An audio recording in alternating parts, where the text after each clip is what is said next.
दोस्तों, स्वागत है आपका आज के करंट अफेयर्स में। आज हम बात करने वाले हैं 19 अप्रैल 2026 यानी शनिवार की सबसे बड़ी और सबसे जरूरी खबरों के बारे में। आज का एपिसोड बहुत खास है क्योंकि आज हमारे पास polity, economy, international relation, science and technology, environment, defence, sports और अवार्ड्स जैसे सभी सेक्शन की बड़ी बड़ी खबरें हैं। तो चलिए बिना देरी किए शुरू करते हैं।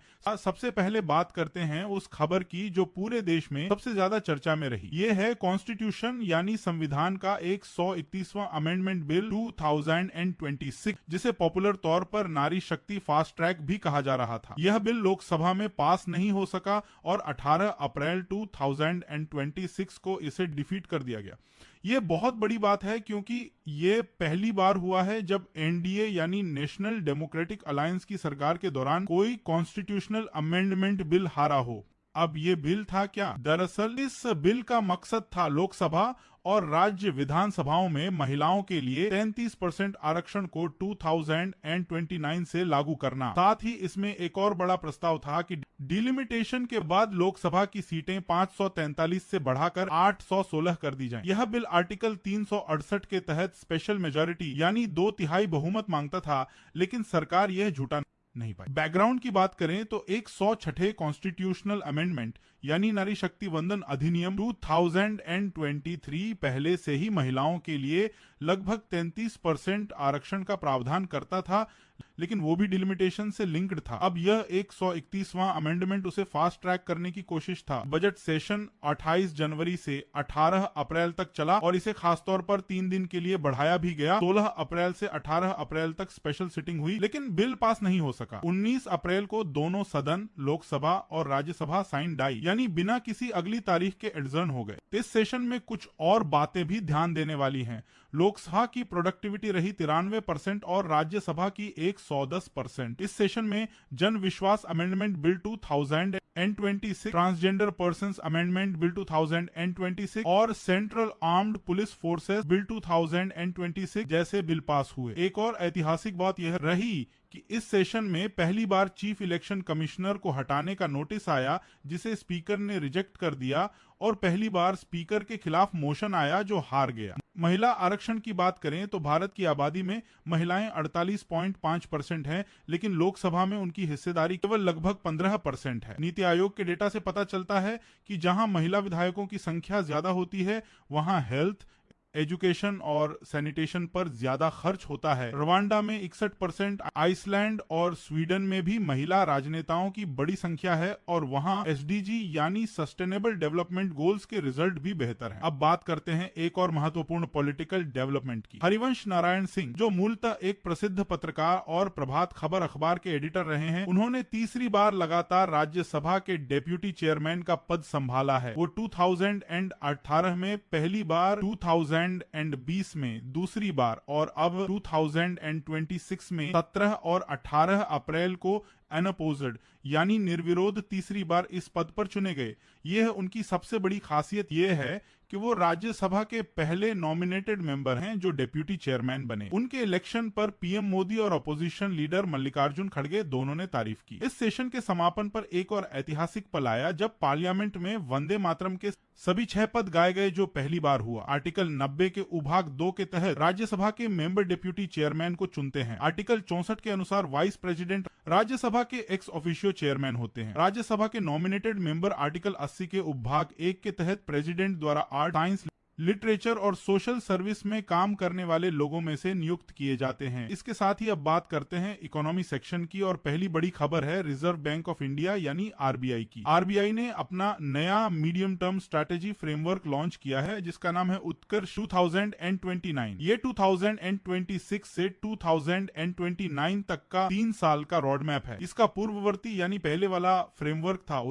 उत्कर्ष 2022, जो आरबीआई का पहला ऐसा स्ट्रेटेजिक फ्रेमवर्क था। इस नए फ्रेमवर्क में 5 मुख्य फोकस एरिया हैं, जिनमें regulatory strengthening, technological advancement, financial inclusion, consumer protection और ऑपरेशनल एफिशिएंसी शामिल हैं। इसमें एक डिजिटल बैंकिंग रोडमैप भी है, साइबर सिक्योरिटी फ्रेमवर्क भी है और ग्रीन फाइनेंस पॉलिसी भी। यूपीआई 3.0 का रोडमैप, सीबीडीसी यानी सेंट्रल बैंक डिजिटल करेंसी का विस्तार और क्रॉस बॉर्डर पेमेंट इंटरऑपरेबिलिटी भी इसका हिस्सा होता है। आरबीआई की बात करें तो ये 1 अप्रैल 1935 को स्थापित हुई थी और 1 जनवरी 1949 को राष्ट्रीयकरण हुआ था। यह मुंबई में हेडक्वार्टर्ड है और इसे आरबीआई एक्ट 1934 के तहत ऑपरेट करती है। मॉनेटरी पॉलिसी कमेटी यानी एमपीसी में 6 मेंबर होते हैं, 3 आरबीआई के और 3 बाहरी एक्सपर्ट। फिर आगे एक और बड़ी खबर है इकोनॉमी की, वो है इंडिया के पेटेंट फाइलिंग की। फाइनेंशियल ईयर 2025 से 2026 में भारत की पेटेंट फाइलिंग 30.2% बढ़कर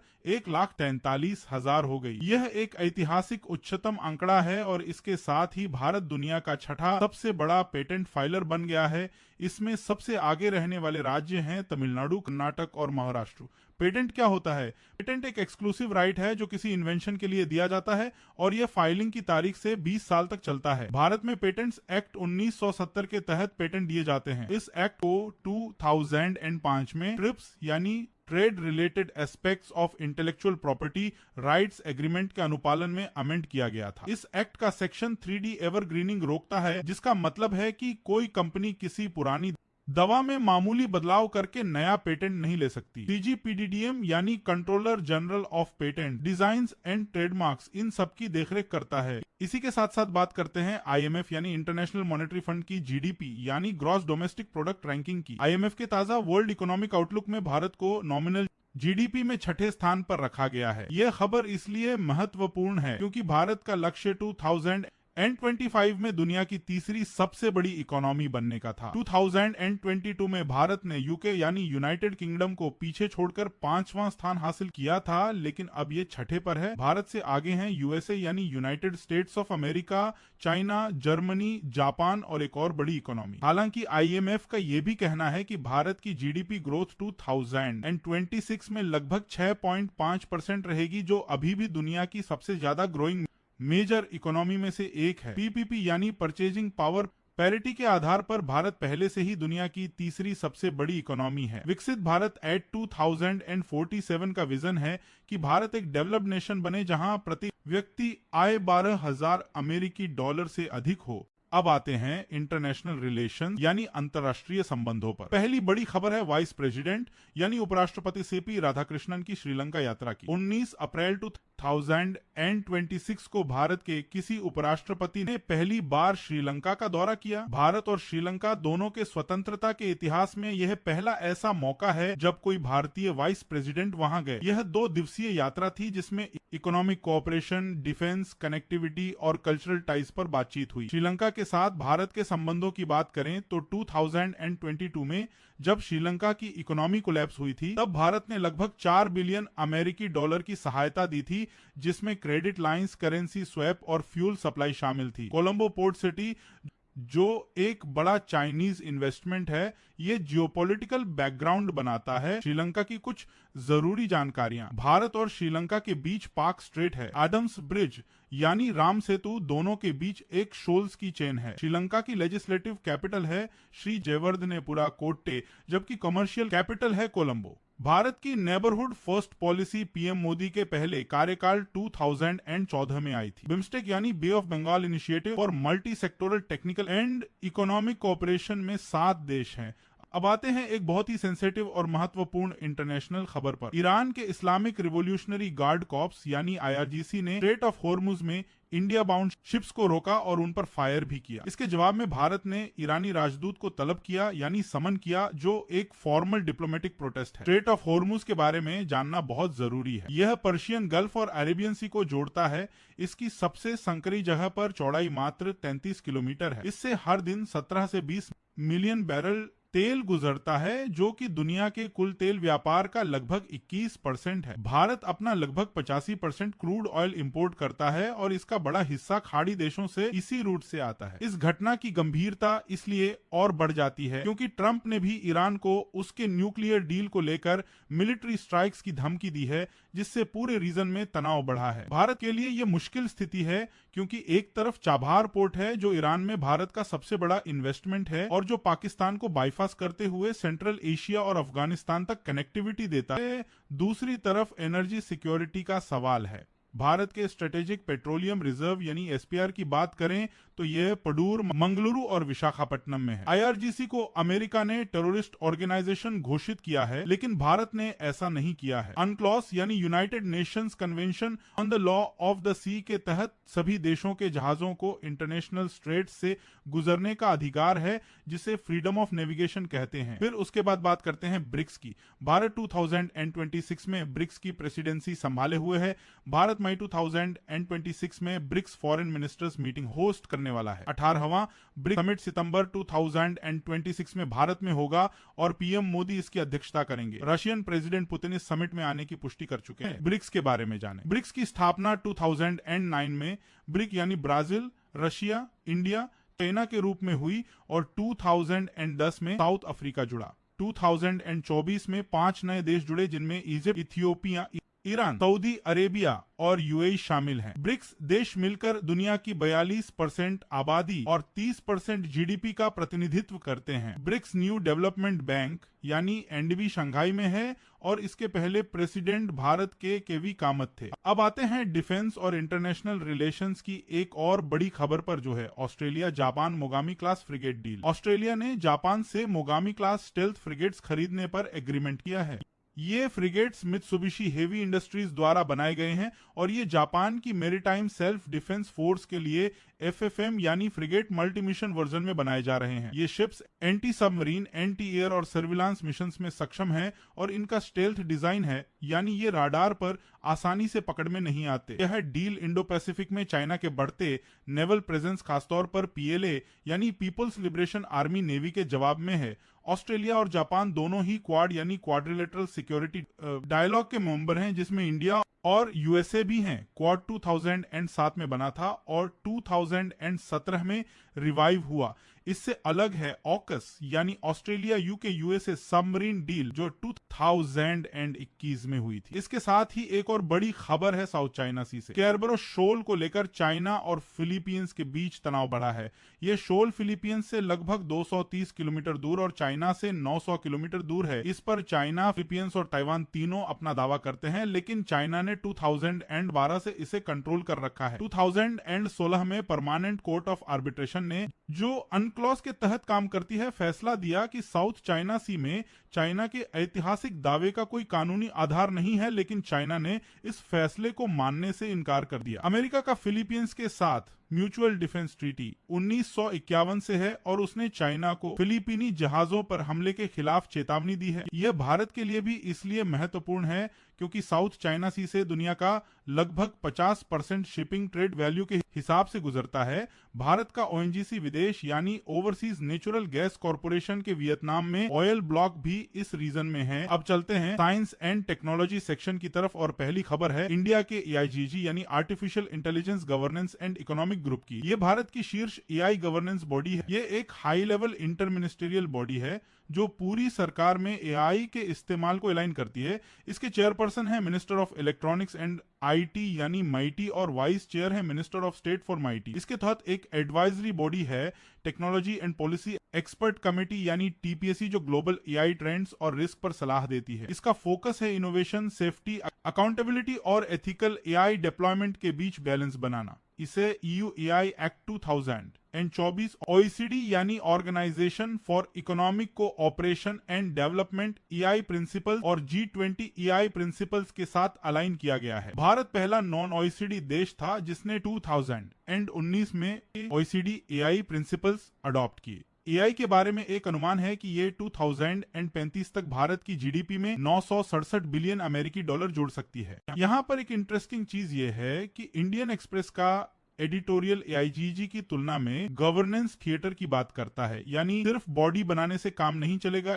इसे असली स्टैट्यूटरी यानी कानूनी अधिकार चाहिए जिससे यह किसी हार्मफुल एआई डिप्लॉयमेंट को रोक सके। इसके साथ ही साइंस और टेक्नोलॉजी में एक और रोमांचक खबर है और वो है मेमोरिस्टर्स यानी मेमोरी रजिस्टर्स की। ये एक ऐसा इलेक्ट्रॉनिक कंपोनेंट है जो एक साथ इंफॉर्मेशन स्टोर भी करता है और प्रोसेस भी करता है, जो कि कन्वेंशनल ट्रांजिस्टर्स नहीं कर सकते। ये बायोलॉजिकल सिनेप्सिस को मिमिक करते हैं, यानी ये बिल्कुल इंसानी दिमाग के न्यूरॉन्स की तरह काम करते हैं। इसकी सबसे बड़ी खासियत है कि ये मौजूदा जीपीयू बेस्ड एआई सिस्टम्स की तुलना में 100 गुना कम एनर्जी इस्तेमाल कर सकते हैं। अभी GPT-4 जैसे एआई को ट्रेन करने में लगभग 50 गीगावाट आवर एनर्जी लगती है, जो 5000 भारतीय घरों की एक साल की बिजली के बराबर है। मेमोरिस्टर की कल्पना लियोन चुआ ने 1971 में की थी और इसे पहली बार 2008 में HP ने बनाया था। न्यूरोमॉर्फिक कंप्यूटिंग यानी brain inspired computing edge AI IoT, autonomous vehicles और मेडिकल डिवाइसेस के लिए बहुत फायदेमंद है। अब बात करते हैं एक मेडिकल साइंस की बड़ी खबर की। सेमाग्लुटाइड,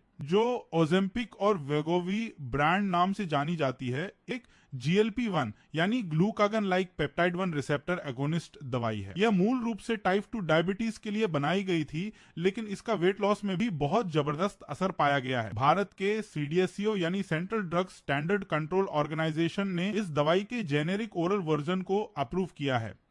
जेनेरिक अप्रूवल का मतलब है कि अब यह दवाई बहुत सस्ती मिलेगी, क्योंकि इसे बनाने के लिए किसी को नोवो नॉर्डिस्क को ब्रांड प्रीमियम नहीं देना होगा। भारत में लगभग 1 करोड़ 1 लाख डायबिटिक मरीज हैं और ये दुनिया की दूसरी सबसे बड़ी डायबिटिक पॉपुलेशन है। CDSCO भारत का नेशनल ड्रग रेगुलेटर है, जो ministry of health and family welfare के तहत काम करता है। ये ड्रग्स एंड कॉस्मेटिक्स एक्ट 1940 के तहत काम करता है। यहाँ पर एक इंटरेस्टिंग चीज ये है कि भारत में पेटेंट्स एक्ट का सेक्शन 3D एवरग्रीनिंग रोकता है, जिसकी वजह से जेनेरिक दवाइयां जल्दी मार्केट में आ जाती हैं। अब बात करते हैं साउथ अटलांटिक एनोमली यानी SEA की। यह पृथ्वी के ऊपर एक ऐसा क्षेत्र है जहां मैग्नेटिक फील्ड अपेक्षा से काफी कमजोर है। यह साउथ अमेरिका और साउथ अटलांटिक ओशन के ऊपर फैला है। यह लगातार बड़ा होता जा रहा है और तेज होता जा रहा है। जब कोई सैटेलाइट या स्पेसशिप इस जोन से गुजरती है तो उसे बड़ा हुआ रेडिएशन एक्सपोजर मिलता है। ये इसलिए है क्योंकि पृथ्वी के जियोग्राफिक और मैग्नेटिक पोल्स के बीच एक ऑफसेट है और आउटर कोर में लिक्विड आयरन की मूवमेंट में भी एनोमली है। पृथ्वी की मैग्नेटिक फील्ड जियोडायनमो थ्योरी के तहत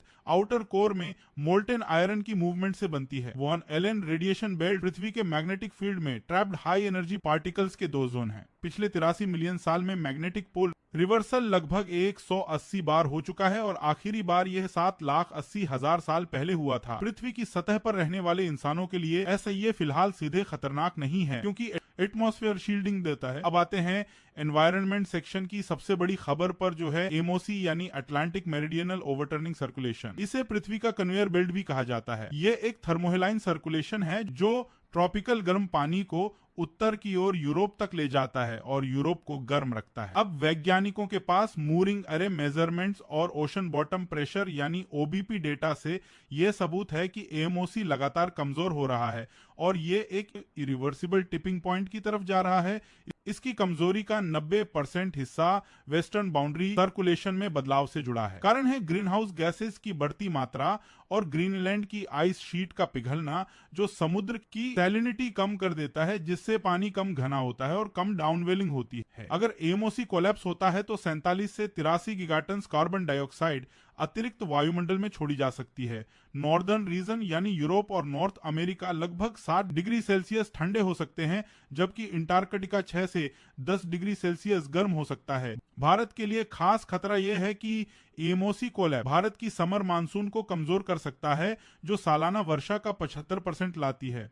इससे कृषि, जल सुरक्षा और फूड सिस्टम पर विनाशकारी असर पड़ सकता है। रैपिड मोचा अरे AMOC को 26.5 डिग्री नॉर्थ पर मापता है। IPCC यानी intergovernmental panel on climate change ने AMOC कोलैप्स को 9 प्लेनेटरी टिपिंग पॉइंट्स में से एक माना है। इसके साथ ही एनवायरनमेंट की एक और बड़ी खबर है कि IUCN यानी international union for conservation of nature ने एम्परर पेंगुइन और अंटार्कटिक फरसील को एंडेंजर्ड यानी संकटग्रस्त की श्रेणी में रिक्लासिफाई किया है। एम्परर पेंगुइन का साइंटिफिक नाम एप्टेनोडाइट्स फोर्स्टेरी है और ये दुनिया का सबसे बड़ा पेंगुइन है जो केवल अंटार्कटिक सी आइस पर ब्रीड करता है। समुद्र की बर्फ कम होने से 2023 में कुछ कॉलोनियों में एम्परर पेंगुइन के चूजों की मृत्यु दर लगभग 100% थी। IUCN रेड लिस्ट की कैटेगरीज इस प्रकार हैं। सबसे पहले एक्सटिंक्ट यानी विलुप्त, फिर एक्सटिंक्ट इन वाइल्ड यानी जंगल में विलुप्त, फिर क्रिटिकली एंडेंजर्ड, फिर वल्नरेबल, फिर नियर थ्रेटेंड, फिर लीस्ट कंसर्न, फिर डेटा डेफिशिएंट और अंत में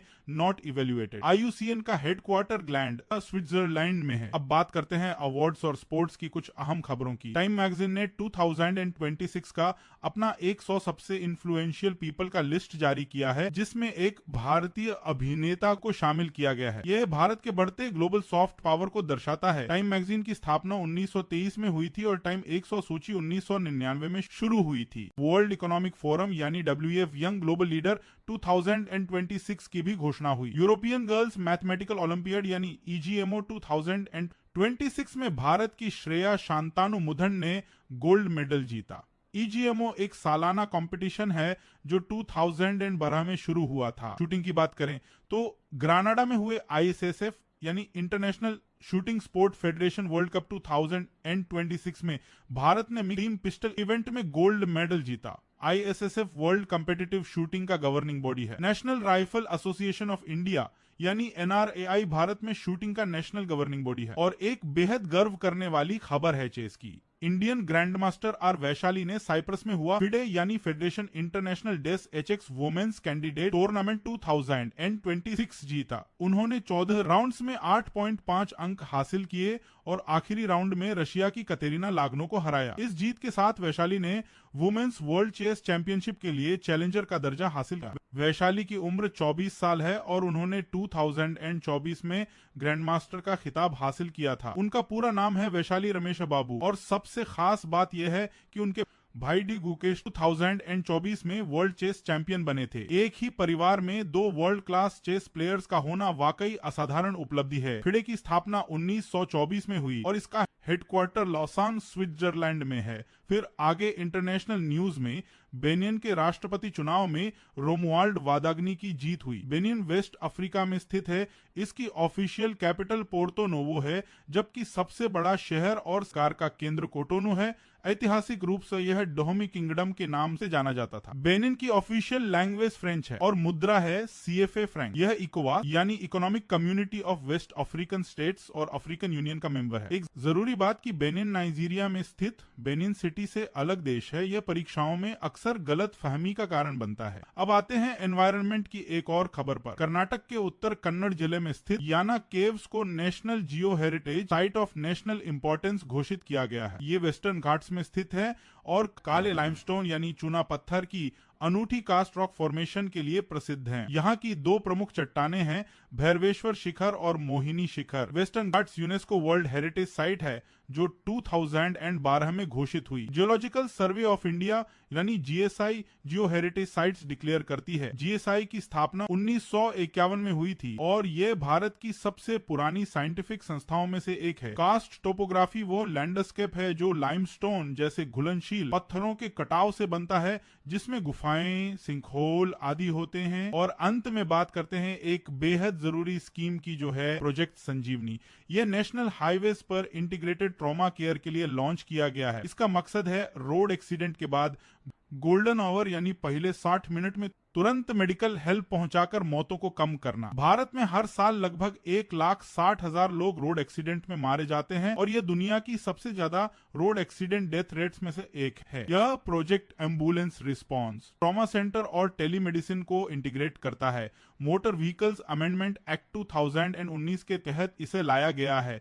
भारत WHO के UN decade of action for road safety 2021 से 2030 का सिग्नेटरी है। Ministry of road transport and highways यानी MORTH हाईवे सेफ्टी मैनेज करती है। तो दोस्तों यही थे आज के 19 अप्रैल 2026 के सबसे जरूरी करंट अफेयर। आज के दिन की सबसे बड़ी खबरें रही महिला आरक्षण बिल की हार, हरिवंश जी का तीसरा कार्यकाल, RBI का उत्कर्ष 2029, इंडिया का पेटेंट रिकॉर्ड, वाइस प्रेसिडेंट की पहली श्रीलंका यात्रा, ईरान का होर्मुज विवाद, AMOC की चेतावनी और वैशाली की चेस में ऐतिहासिक जीत। प्रैक्टिस क्वेश्चंस के लिए PDF का इस्तेमाल करें जो मैं आपको अलग से प्रोवाइड करूंगा। तब तक पढ़ते रहिए, सीखते रहिए और आगे बढ़ते रहिए।